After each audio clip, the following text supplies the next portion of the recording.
You know, I'm someone who is very well connected with indie games on Nintendo platforms. Going back to when I was editor-in-chief at Nintendo Enthusiast, I used to work directly with Damon Baker when the indie games were called Nindy Games. And Damon Baker was the head of Nintendo of America's indie division. So I've worked with him a ton. I've worked with a ton of indie games before, especially on the Wii U back in my Nintendo Enthusiast days, because of the fact that a lot of companies weren't making games on the system. I understand that indie games have a big variety of them. I understand there's some that look almost as good as AAA games. There's some that look like one person made it in like 2 hours. I get that. I get the diversity of indie games. And that's what I like about indie games. And Indie World presentations from Nintendo, we've got some cool stuff at this. Panzer Dragoon, House of the Dead remake, Shredder's Revenge. So whenever these events happen, I assume that there's something to talk about. I assume that there are going to be cool games, a lot of games for a variety of people. And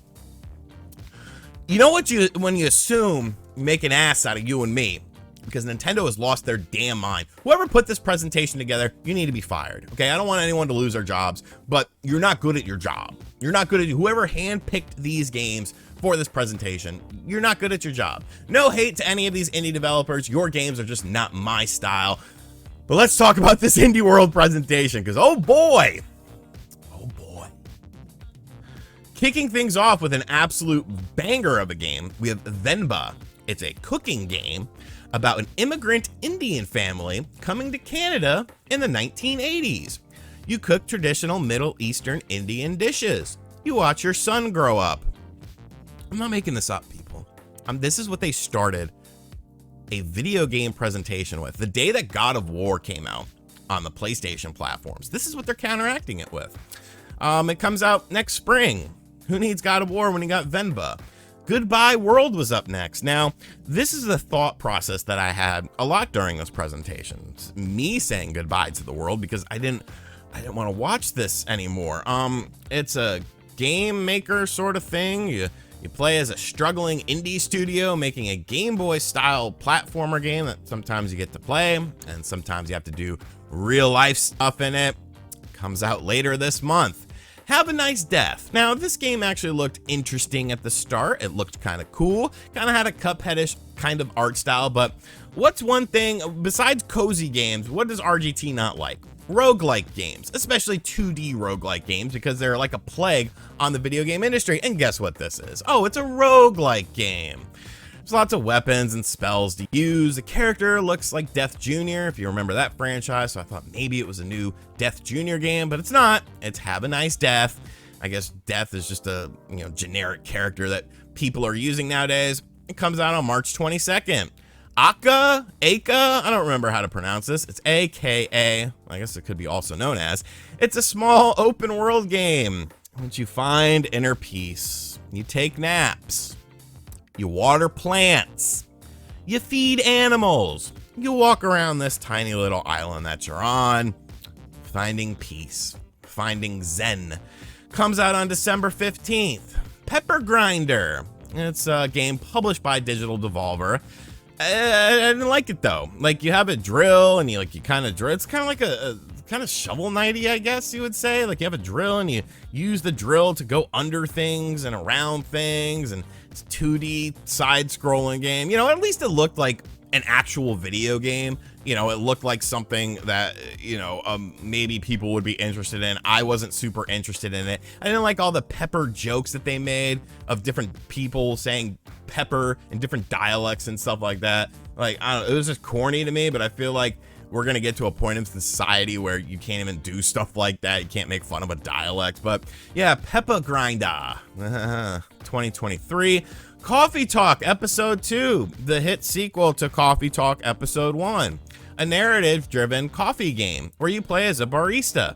Now, people do realize that you can actually be a barista in real life and make real life money instead of playing it in a video game. There's a cat in the game. There's a wacky variety of characters that you talk to with a cozy lo-fi soundtrack, because evidently cozy games are the only style of indie games that we're making now, besides, roguelike games. If you're a fan of coffee and you like to talk to random people and talk to a cat, spring of 2023. Oni, Road to be the Mightiest Oni. Should have been Roni, starring Bobby Brown. My heart belongs to a Roni. She's my only one. She's my only one. Third-person action-adventure game. Looked like it had some frame rate issues in the gameplay that they were showing. The art style was kind of weird to me. You play as two characters at once. You got to hit demons, draw out their spirits. It seems like it would be convoluted to me, but they said you could play it with one Joy-Con. So I don't know. That just confused me even more. March 9th, Desta was up next. It's a game in which whenever a character in the game speaks, their pronouns pop up. Because I guess that the characters that they're speaking to within the game need to know their pronouns so that, you know, there's no miscommunication or anything like that or something. It's a dodgeball strategy style game or something. Interesting. Yeah, comes out in early 2023. That's Desta, A Space for the Unbound, because you guys know that I am all about love and self-discovery, and this is a game about love and self-discovery. Now, all jokes aside, this one didn't look like super bad. It actually looked kind of like a video game. It takes place in 90s Indonesia between two characters that are falling in love, and there's some supernatural stuff as well. You're like solving puzzles and stuff like that. I thought the art style looked okay. It kind of had a River City art style to it. I honestly didn't really hate this one, so, you know, A Space for the Unbound, January 19th. Dorgon, something like that. It's a cozy game because we need some more cozy stuff here.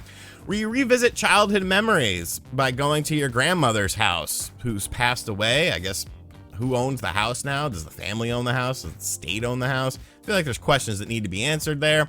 It's like an oil painting style game. You take pictures. It's very French. The person who made it is French. Comes out next spring. Botany Manor. You take care of plants and solve plant-based puzzles. People, I'm not making these games up. I'm showing you the footage from these games. These are real indie games that Nintendo was like, yo, we need to make an indie world presentation, get everyone excited for stuff, and show off this stuff. Botany Manor, you gotta unearth seeds, you gotta pot the seeds, you gotta find an ideal location to put your new plant so that the sun shines upon it. 2023. Once Upon a Chester.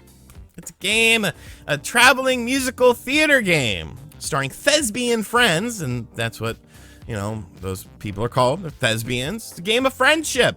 You and your friend are trying to like do a diamond heist, but you're trying to like get into like the big musical theater thing to get the chance to heist a diamond. I can't, man.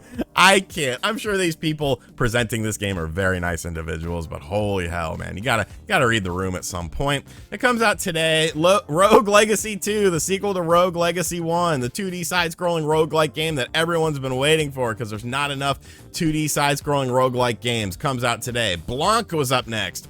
There's like a deer. There's no words in the story. It's so that anyone can enjoy the story, I guess. I mean, I'm not even gonna say that.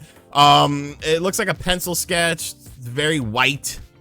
It's a very white game, but it's white because of snow, not because of other things. You racist, get your mind out of the gutter.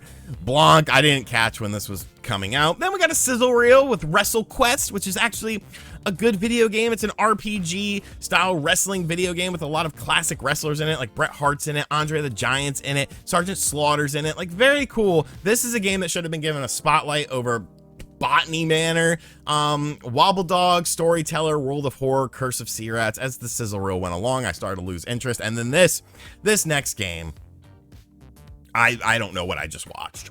It's a game called A Little to the Left, and there was a couple that was presenting the game, and they had a cat in front of them. They were both very soft-spoken.